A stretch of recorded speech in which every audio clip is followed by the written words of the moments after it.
Yo yo, what's going on everyone? Yep, so E3 is finally come to an end, so I just thought, I might as well wrap up all the E3 talk with the usual what games piqued my interest the most. And, there's, like I said, grumbles aside, there was a lot of games that were shown at this E3, some old, some new, but, certainly some that still grabbed my attention, whether it was old or new. So, yeah, let's get into it and let's talk about what I thought were my favourite games of E3. The first game I want to talk about is Jump Force, which if you're an anime fan, I'm sure you know all about it by now, or previously, because I think I just recently found out that this is actually quite an old thing, but yep, it's new to me. But anyway, Dragon Ball Z, Naruto, and One Piece, universes clashing, should I say, not clashing, into a universe for a good 2-on-2 beat 'em up, and I personally think this looks absolutely amazing. And this is great, because at the moment we seem to be having a great fighting games renaissance, which shouldn't never be the case really. Like I said, I've done lots of videos on diversity and stuff, and it's important that we all genres are represented by multiple games, constantly throughout every single generation. And as you can see with a lot of fighting games, some look familiar, graphical updates and all that, but some have been quite refreshing and very new, like ARMS. And Jump Force just looks absolutely bonkers to me, almost like an anime dream come true. And I think this game will be really, really good fun. So yeah, Jump Force is certainly my choice for the moment. The next game I want to talk about is a game you might not have heard of. This was shown during the PC event. I don't know how many of you actually PC game. I play on pretty much every platform I can get my fingers on. If apart from the Xbox One for many reasons that I keep on saying. But yes, this game is called Satisfactory, and it's a first-person open-world factory building game where you will gather resources around this planet. It's not procedurally generated or anything like that. It's a fixed world, so a nice large alien world. There'll be combat in there.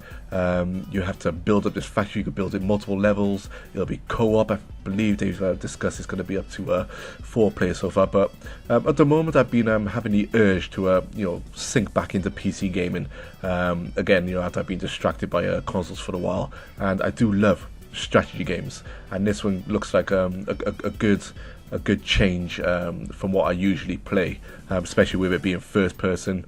And being able to build this multi-tiered factory, and then being able to get vehicles to go out into the alien world, explore, gather materials, fight the indigenous wildlife and stuff like that. I think this looks really, really good. Hopefully my PC will be able to run it. It's starting to cough and wheeze a bit these days. I probably do an upgrade. But I'll surely be fine. But yeah, this is certainly what I'm looking forward to, and I think if you haven't heard of it, check it out. It'll be coming to Steam as well. So yeah, certainly one that's piqued my interest, and one I will be watching and probably will get. Next up, we have quite a very, I say, unique game. A game like this came out before.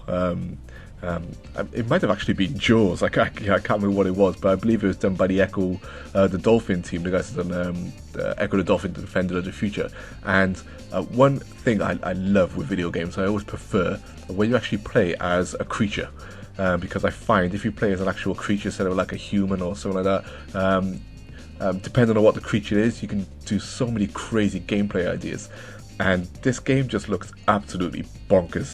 To be able to play as a shark and just eat people and creatures, and having like a bit of a horror game as well, I thought it looked absolutely hilarious. And I think this could actually be really, really good fun, if you're interested in this type of game. But like I said, some people might not have seen this one, because a lot of games slipped under the radar during E3. But yeah, Maneater is definitely on my radar, and I will definitely be thinking about getting this game. Next up, you got the Sea of Solitude, which was shown during EA's press conference because part of their EA's originals, where they try and get help fund some indie developers to create some original games or projects that they've been working on and need the funding and stuff. You know, as much as I hate EA, you know, they can get some games out like this that look absolutely intriguing. And you know, as soon as I saw this game, you know, I fell in love with the art style. It looks absolutely beautiful. I've looked a bit more into it. You know, it seems to be will have like a few platforming elements. You'll be sailing around on your boats, exploring the local area, doing puzzles and stuff like this. So I do hope that the gameplay is varied a little bit. But either way, I think I'd be intrigued to in this world to see the complications of the character itself, because I believe plot-wise, basically her deepest and darkest fears almost come to life within her environment, which can cause all types of issues and problems as you navigate throughout the world.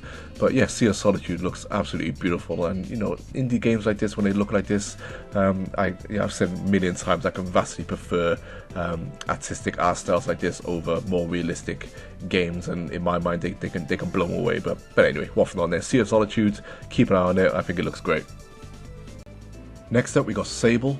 As soon as I saw this game, you know, I absolutely loved the look of it. It instantly reminded me of Journey, for obvious reasons. You know, with the open desert and the guy skiing, surfing down the sand dunes. Looks like it got elements of Star Wars in there, just the way it looks, with like the pod riding, and they almost look like sand people in some ways. As well as it also reminded me of like Hyper Light Drifter, a game I absolutely love. That's coming to the Nintendo Switch. If you haven't played it, make sure you get it when it comes out. But yeah, I'm absolutely in love with the look of this world, the art style, and you know, once again, you know, it's another beautiful looking indie gamer, fantastic art style, and this is video gaming to me. You know, where you have this medium that can truly push across some absolutely beautiful visuals, and we've reached a point technologically now where we can get these beautiful looking games. And yeah, I mean, as soon as I saw this, I was like, right, you know, that's going to be an instant purchase. And I hope it comes to the Switch. I haven't actually checked if it's coming to the Switch or not, you know, because we all love the Switch, right, for certain games. But yeah, Sable is definitely on my radar, and this is without a shadow of a doubt that I'll be getting this game. And then we have My Friend Pedro, which is an absolutely bonkers name. This is the first time I've actually seen this game, but you know, I think it's been shown for quite a while now. It's been in development for quite a while. But yeah, I mean, this looks, you know, Matrix, Mad Max, John Woo. You know, I love Hong Kong movies, stuff like that. So yeah, I mean, this game looks absolutely bonkers, and I can't wait to play it. You know, I love indie games like this. It looks cool, it looks stylish, graphically it's got a nice look to it. I love the way the characters ragdoll and stuff once they've been killed. But yeah, My Friend Pedro is an absolute instant purchase as soon as it comes out, so I can't wait to play this. And now we have Tunick, which once again, you know, another beautiful looking game. I mean, look at this game, it looks absolutely gorgeous. You know, it's almost like top-down isometric, old school type of look to the game, but obviously it instantly brings up memories of like Zelda, those type of games, which is obviously borrowing very heavily from. I love the fox character. Once again, me and my animal characters, absolutely love it. It looks like it's going to be like puzzle elemented as well. Beautiful surroundings, and it actually looks like a pretty hard game as well. I saw some of the later combat, as you can see. It looks to be pretty frantic, pretty full on, and yeah, I honestly can't wait to play this game. I mean, look at this boss battle here, and you know, all this stuff. It just looks great. It just looks really good. So yeah, another great looking indie game, and you know, the indies have been representing, you know, recently with just unique, beautiful visual art styles that, like I said, can put some AAA games to shame. But yeah, Tunick, definitely on my radar, and I recommend that you guys check it out as well. So moving into the bigger budget games, we have, of course, Fire Emblem, the Three Houses on the Nintendo Switch. Now, I'm a Fire Emblem fan. I've been playing this since the GameCube, although I have played Game Boy Advance games as well. I mean, when I first saw this Fire Emblem trailer, and it went top down for the map view and everything like that. I thought it didn't look quite as good as I hoped it would, but then God, once it actually zoomed down into the battle and stuff, and also this game is coming out in 2019, so it's still got some time to go. But when it zoomed down into the battle, oh, I love the look of it. It was fast, it was fluid. You can see now they're going to have some more bigger armies in your behind your lead characters and stuff like this, which could add a whole nother layer to the strategy. It seems like they're taking elements from Fire Emblem Warrior almost, which is great. It's Fire Emblem is all about war and conquest, and having your main hero also followed by a legion of troops and stuff. It looks great. And then when it goes into the cities, it's in full 3D. Which I believe, I hope this is like the base building and stuff, and I hope there's a bit more involved into it. But yeah, I love the look of the characters, the art style once again, is retaining that anime type of look, which I vastly prefer. But yeah, I mean, it's a shame this game got pushed back. But a part of me, I'm just like, fine, just let it cook in the pot a bit longer. This is the first time Fire Emblem has been in HD, and the Fire Emblem series on the 3DS has really kicked it up, so this one needs to step it up as well. And yeah, this Fire Emblem looks absolutely phenomenal, so I'm really looking forward to seeing more of this later on in the year, hopefully with another Nintendo Direct.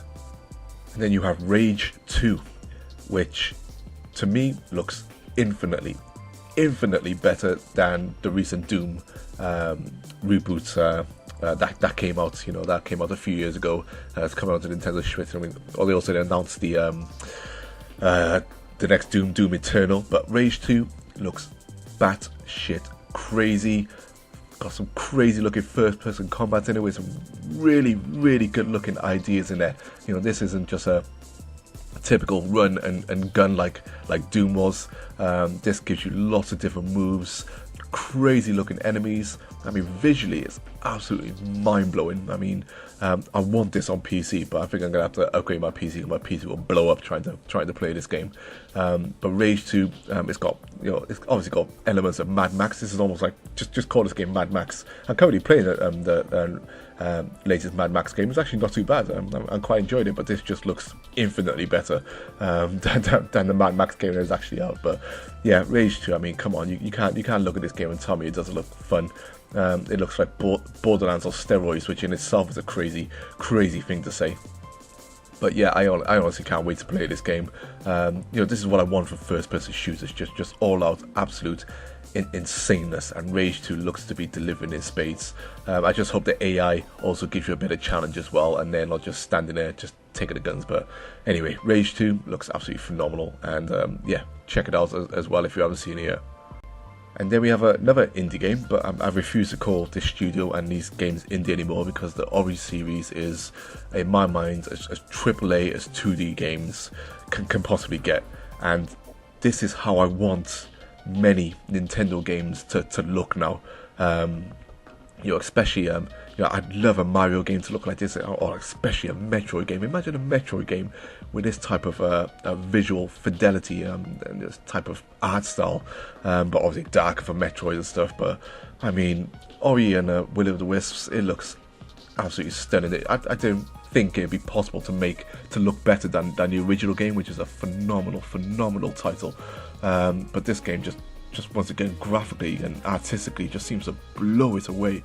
Absolutely blows away. It's got even more ideas in here. The colours are just dazzling and vibrant, and this is just simply day one. And if anyone says this is an indie title, I don't know what to say to them. I just have to ignore them. But yeah, this Orion Will looks absolutely stunning. This simply should be played, and I cannot wait for it. And we finally got to see Cyberpunk. Well, we got to see a very impressive looking trailer. No gameplay, unfortunately. I would have this hype. If there was gameplay for this, it'd probably be my number one spot. Because me and Cyberpunk and the way this game looks, I'm a huge Ghost in the Shell fan. Akira, Blade Runner, just all these amazing cyberpunk worlds that we love. I love Deus Ex, even though Mankind Divided was a bit of a letdown, but it had its moments. But Cyberpunk looks to be fulfilling every single dream I could possibly want for a Cyberpunk game. And I've read a lot of what people's impressions were, because this was behind closed doors at E3, but they came out just absolutely blown away.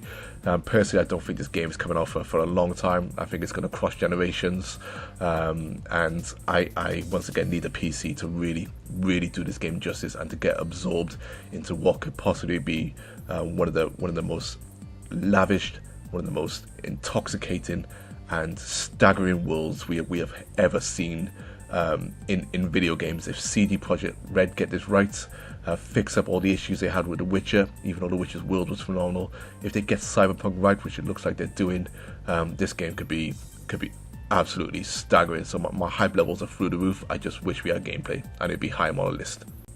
And of course, we got Smash Bros. Now, Smash Bros would be high on my list, but it's not just because we've seen Smash Bros before, so we kind of knew what we were getting. But I don't want to use that as a negative, because I personally think this is going to be the best Smash Bros game ever made. It's I'm not even get into the whole is it a port thing. It's clearly not, because that's just nonsense. Now it's been debunked by Nintendo themselves. But I mean, this game looks absolutely phenomenal, and it's I've said this before about Smash Brothers. In terms of collaboration, there is nothing else in this industry like it. Absolutely nothing else like it, and that's should be recognized more than anything else. The wealth of video game characters and history that we have in this series is absolutely phenomenal. But I'm super excited about this Smash Bros. More for the fact that for the first time now, since I've been on YouTube and since I've been talking to a lot of people, Juice's Loose crew, who I hang out with all the time, as well as many people I talk to on Twitter and you guys on here as well, this will be the first time with a Smash Bros game that I will have a good amount of people to actually play this game with, multiplayer wise, because I haven't really had it in the past, which has kind of like sullied my my past experience multiplayer wise with Smash Bros. Even though I have played some of it with some other friends, just not as much as I wanted. But yeah, this Smash Bros, when December comes, it's just going to be absolute hype, and I cannot wait to sink my teeth into this. I honestly can't.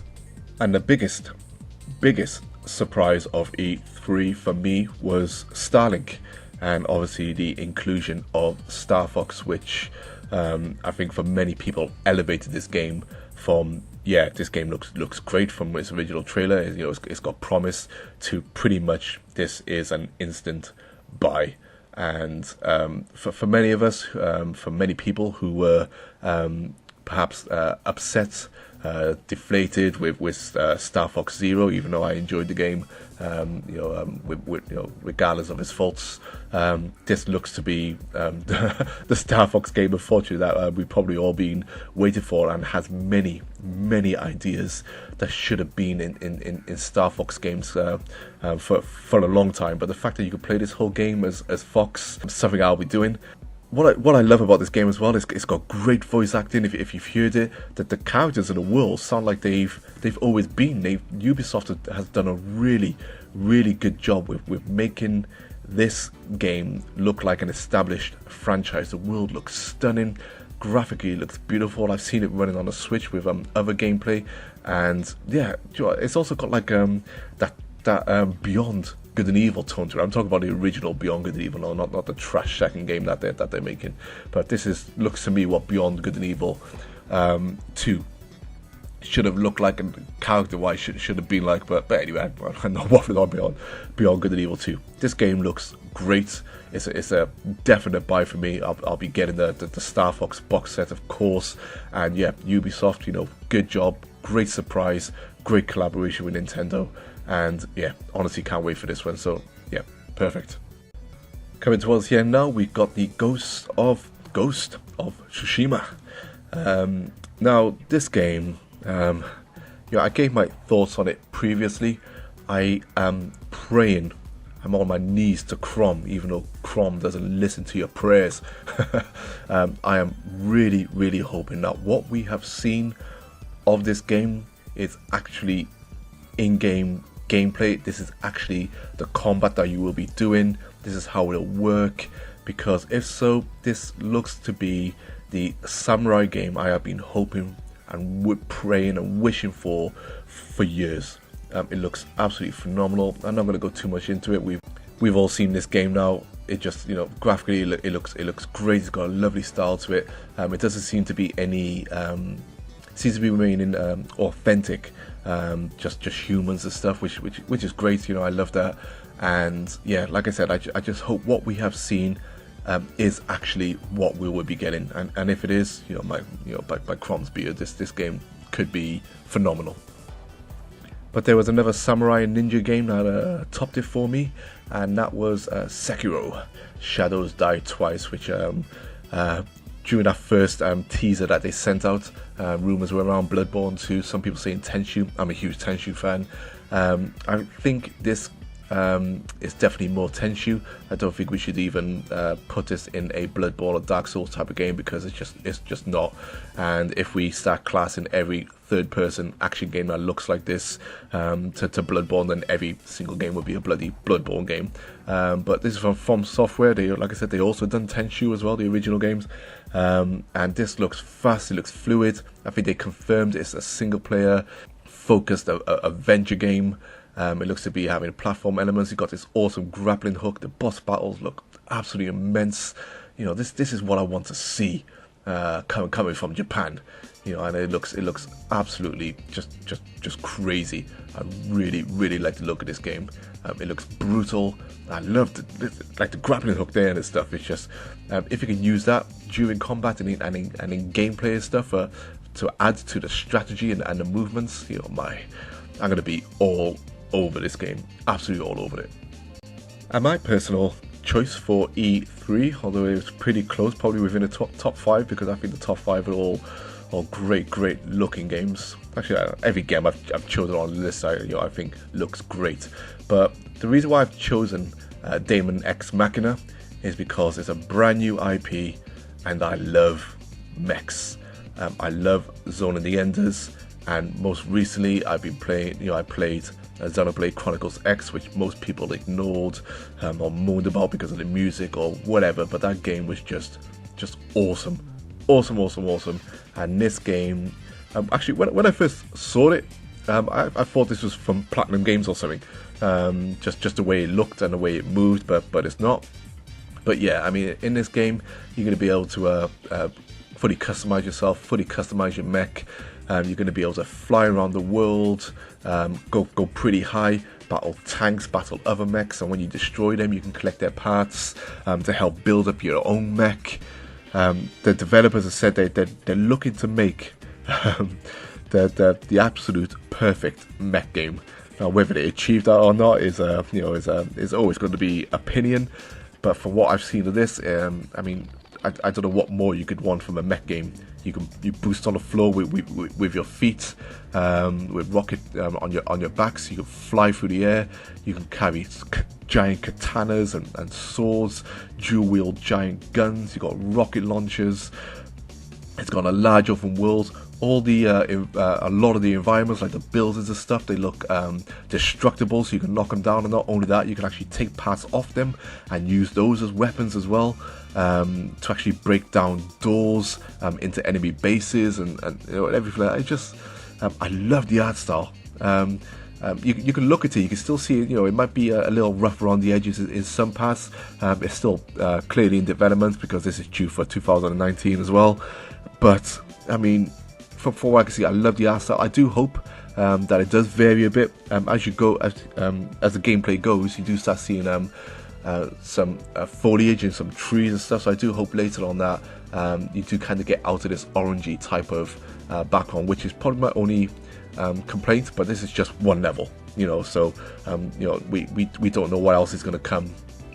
But also, I mean, I will say that this type of post-apocalyptic environment reminds me of a Fist of the North Star, which another anime series I absolutely love. But yeah, I mean, Daemon Ex Machina, I'm in love with it. Absolutely in love with it. I cannot wait to just fly around and just go nuts with this all-out action mech game. And sometimes you just need that. You just need fun in video games. It doesn't have to look hyper realistic. It doesn't have to look hyper stylized or anything like that. Sometimes you just want to have fun. And I feel like out of all the games that I've seen, I am going to have the most fun with this game. And I like I said, I honestly can't wait. So yeah, those are my choices for E3 2018. But like I said, a lot of these games are being released in 2019, so we'll still be talking about them probably next E3, maybe some of them as as these things go. But yeah, you know, let me know your thoughts on the games I've discussed, whether you're interested in yourselves or any games that I might not have listed that you're interested in. And I think that's me done for E3 2018. I'm going on holiday now next week for 5 days. I'll be back next weekend. Whether I get a video out next weekend or not would be another thing. But yeah, I'll be I'll be gone for the week. You know, try not to miss me too much. But I'll still be on Twitter and stuff and Instagram. You know, if anyone wants to chat as always, and I'll still be communicating with people as well. So yeah. Bit of a break with the family, with the kids, and get to thinking about some of these games that we've been shown. And yes, of course, I'm taking a Switch because I'm playing Hollow Knight at the moment, another game which is just simply a must-own, so go and play that as well, guys. But yeah, let me know your thoughts as always, and thanks for listening. Peace.